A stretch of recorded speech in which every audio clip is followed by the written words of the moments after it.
Tender ತರ entry ಕೊಟ್ಟು under world ನಲ್ಲೇ ವಂಡರ್ ನೇ ಕ್ರಿಯೇಟ್ ಮಾಡಿರೋ ನಮ್ಮ ಬಾಯ್ ಮುನ್ನ ಬಾಯಿಗೆ ಒಂದು ಜೈ ಅನ್ನಂಗೆ ಇವತ್ತಿನ ಮೊದಲನೇ ಮೂವಿ ಸೂಪರ್ ಹಿಟ್ ಮೂವಿಯನ್ನ ನೋಡ್ಕೊಂಡು ಬಂದೆ. ಗಿಲ್ಲಿ ನಾಯಕ ನಟನಾಗಿ ನಟಿಸಿರುವಂತ ಈ ಮೂವಿ ನನಗೆ ಹೇಗ್ ಅನ್ನಿಸ್ಲಿಲ್ಲ.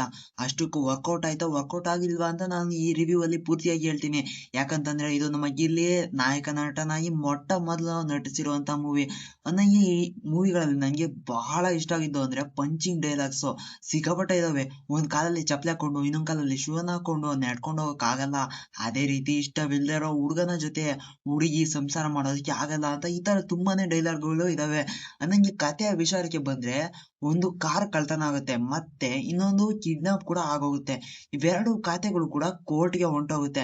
ಕೋರ್ಟ್ಗೆ ಹೋಗಾದ್ಮೇಲೆ ಅಲ್ಲಿ ಇನ್ನೊಂದು ಅಂದ್ರೆ ಮೂರನೇ ಪ್ರಾಬ್ಲಮ್ ಕೂಡ ಬಂದು ಸೇರ್ಕೊಳ್ಳುತ್ತೆ. ಅಷ್ಟಕ್ಕೂ ಈ ಮೂರು ಪ್ರಾಬ್ಲಮ್ಗಳು ಕೋರ್ಟ್ಗೆ ಯಾಕೆ ಬಂದು ಸೇರ್ಕೋತವೆ ಅನ್ನಂಗೆ ಆ ಕಾರ್ ಯಾರು, ಆ ಕಾರ್ನಲ್ಲಿ ಯಾರೆಲ್ಲ ಇದ್ರು, ಆಮೇಲೆ ಆ ಕಿಡ್ನಾಪ್ ಕೂಡ ಯಾರು ಮಾಡಿದ್ದು, ಈ ಕಾರಲ್ಲಿ ಕಳ್ತನ ಮಾಡ್ದಂತವ್ರು ಯಾರು ಅನ್ನೋದು ನೀವು ಕೋರ್ಟ್ಗೆ ಹೋಗಾದ್ಮೇಲೆ ನೋಡ್ಬೇಕಾಗಿರುವಂತ ಮೂವಿನೇ ಸೂಪರ್ ಹಿಟ್. ನಂಗೆ ಕತೆ ಸ್ವಲ್ಪ ವಿಚಿತ್ರವಾಗಿದೆ, ಕೇಳೋದಕ್ಕೇನೆ ತುಂಬಾನೇ ವಿಚಿತ್ರವಾಗಿದೆ. ಮೂವಿ ಕತೆ ಇಸ್ ಗುಡ್ ಅಂತ ಹೇಳ್ತೀನಿ. ನಂಗೆ ಸ್ವಲ್ಪ ಪಂಚಿಂಗ್ ಡೈಲಾಗ್ಸ್, ಅದೇ ಮೊದಲಿಗೆ ಹೇಳ್ದಂಗೆ ಪಂಚಿಂಗ್ ಡೈಲಾಗ್ಸ್ ಇದಾವಲ್ಲ, ಆ ಸಿನಿಮಾದಲ್ಲಿ ಸೂಪರ್ ಹಿಟ್ ಅಂತ ಹೇಳ್ಬೋದು. ಯಾಕಂತಂದ್ರೆ ಗಿಲ್ಲಿ ಮೊದ್ಲೇ ಡೈಲಾಗ್ ಡೆಲಿವರ್ ಅಲ್ಲಿ ಫೇಮಸ್, ಎತ್ತಿದ ಕೈ. ಅವನ ಬಾಯಿಂದ ಬರುವಂತ ಡೈಲಾಗ್ಗಳು ರಾಮನ ಬಾಣದ ಹಾಗೆ ಒಂದಾದ್ಮೇಲೆ ಒಂದು ಬರ್ತಾನೆ ಇರ್ತವೆ. ಸಖತ್ತಾಗಿ ಡೈಲಾಗ್ ಗಳನ್ನ ಹೊಡೆದಿದ್ದಾನೆ. ಅದಲ್ದಲೆ ಎಲ್ಲವೂ ಕೂಡ ಮನ್ಸಿಗೆ ನಾಡ್ತಾ ಹೋದ್ರು ಕೂಡ ಕೆಲವೊಂದಂತೂ ತುಂಬಾನೇ ಪರಿಣಾಮಕಾರಿಯಾಗಿ ಮನ್ಸಿಗೆ ಬೀರ್ಬಿಡ್ತವೆ. ಅವುಗಳು ಕೂಡ ಪ್ರೇಕ್ಷಕರನ್ನ ಹಿಡಿದಿಟ್ಟುಕೊಳ್ಳುವಲ್ಲಿ ಈ ಸಕ್ಸಸ್ ಅಂತ ಹೇಳ್ತೀನಿ. ಇನ್ನು ನೆಕ್ಸ್ಟ್ ಬರೋದಾದ್ರೆ ಇಲ್ಲಿರುವಂತ ತಾರಾಗಣ ಅಂತ ಹೇಳ್ಬೋದು. ಸತ್ಯ ಆಗಿ ಗೌರವ್ ಶೆಟ್ಟಿ ಅವರು, ಮತ್ತೆ ನಾಯಕಿಯಾಗಿ ಶ್ವೇತಾ ಅಂದ್ರೆ ಬಬ್ಲಿ ಕ್ಯಾರೆಕ್ಟರ್ ಅನ್ನ ಮಾಡಿದ್ದಾರೆ. ಇನ್ನು ಸಾಧು ಕೋಕಿಲ್ ಅವರು, ಡ್ರ್ಯಾಗನ್ ಮಂಜು, ನಾಗೇಂದ್ರ ಪ್ರಸಾದ್, ಟೆನ್ನಿಸ್ ಕೃಷ್ಣ ಅವರಿಗೆ ಕಡಿಮೆ ಸಮಯವನ್ನ ಕೊಟ್ಬಿಟ್ಟಿದ್ದಾರೆ. ಅವರಿಗೆ ಚೆನ್ನಾಗಿ ಸಮಯವನ್ನ ಕೊಟ್ಟಿದ್ರೆ ಮೂವಿ ಬೇರೆನೇ ಲೋಕಕ್ಕೆ ಕರ್ಕೊಂಡು ಹೋಗಿರೋದು. ಯಾಕಂತಂದ್ರೆ ಎಲ್ಲರೂ ಕೂಡ ಕಾಮಿಡಿ ಕಿಂಗ್ ಗಳೇನೆ. ನಂಗೆ ಕಡಿಮೆ ಸಮಯವನ್ನ ಕೊಟ್ಬಿಟ್ಟು ಅವ್ರ ಕಡೆಗೆ ಗಮನ ಸೆಳೆಯೋದರ ರೀತಿ ಮಾಡ್ಬಿಟ್ಟಿದ್ದಾರೆ. ಅಲ್ಲೇ ನನ್ಗೆ ಸ್ವಲ್ಪ ಬೇಜಾರಾಯ್ತು ಅಂತ ಅನ್ಸ್ಬಿಡ್ತು. ಇನ್ನು ಇಷ್ಟು ದಿನ ವಿಲನ್ ಆಗಿ ಕಾಣಿಸ್ಕೊಂಡಿದ್ದಂತ ನಮ್ಮ ಡ್ರ್ಯಾಗನ್ ಮಂಜು ಅವರು ಇಲ್ಲಿ ಕಾಮಿಡಿ ಟೈಮಿಂಗ್ ಅನ್ನ ಸಖತ್ತಾಗಿ ಮೇಂಟೈನ್ ಅನ್ನ ಮಾಡಿದ್ದಾರೆ.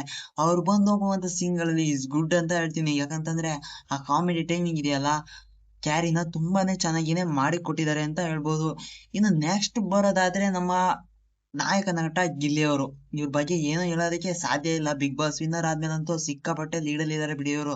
ಅಂದಂಗೆ ಫಸ್ಟ್ ಹಾಫ್ ನಲ್ಲಿ ಅಂಡರ್ ವರ್ಲ್ಡ್ ಡಾನ್ ಆಗಿ ಮುನ್ನಾ ಬಾಯ್, ಅವರ ಹೆಸರು ಮುನ್ನಾ ಬಾಯ್ ಆಗಿ ಕಾಣಿಸ್ಕೊಂಡಂತವ್ರು ಸೆಕೆಂಡ್ ಹಾಫ್ ನಲ್ಲಿ ಲೇಡಿ ಬಾಸ್ ನಿಂದ ತಪ್ಪಿಸ್ಕೊಂಡು ಹೋಗುವಂತ ಭಾಸ್ಕರ್ ಕ್ಯಾರೆಕ್ಟರ್ ಅಲ್ಲಿ ಗಿಲ್ಲಿ ಕಾಣಿಸ್ಕೊಂಡಿದ್ದಾರೆ.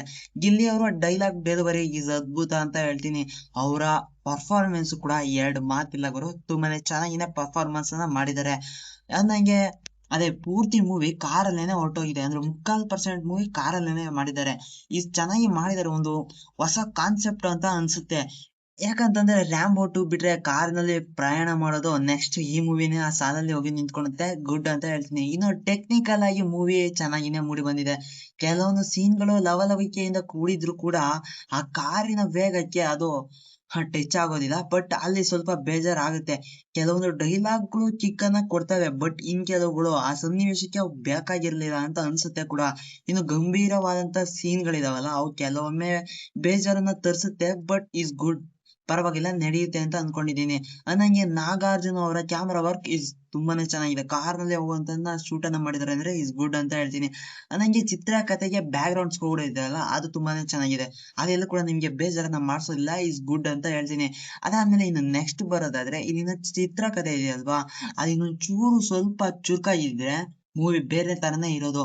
ಇನ್ನು ಫೈನಲ್ ಆಗಿ ಹೇಳ್ಬೇಕು ಅಂತಂದ್ರೆ, ಗಿಲ್ಲಿ ನೀವು ಫ್ಯಾನ್ ಫಾಲೋವರ್ ಆಗಿದ್ರೆ ಈ ಮೂವಿನ ಕಣ್ಣು ಮುಚ್ಕೊಂಡು ನೋಡ್ಬೋದು. ಯಾಕಂತಂದ್ರೆ ಅವ್ರ ಡೈಲಾಗ್ಗೆ ಕಿವಿಲಿ ಕೇಳಿಸಿದ್ರೆ ಸಾಕು, ಇದಾಗಿ ಹೋಗ್ಬಿಡ್ತೀರಾ. ಅನ್ನಂಗೆ ಈ ಮೂವಿ ನಿಜವಾಗ್ಲೂ ಸೂಪರ್ ಹಿಟ್ ಅಂತಾನೆ ಹೇಳ್ತೀನಿ. ತುಂಬಾನೇ ಚೆನ್ನಾಗಿದೆ ಮೂವಿ. ಅನ್ನಂಗೆ ನನ್ನ ರೇಟಿಂಗ್ ಈ ಮೂವಿಗೆ ಬಂದ್ರು 3/5 ಅಂತ ಹೇಳ್ತೀನಿ. ಇನ್ವೇ ನೆಕ್ಸ್ಟ್ ಮೂವಿ ರಿವ್ಯೂ ಅಲ್ಲಿ ನಾನು ಸಿಗ್ತೀನಿ. Still watching.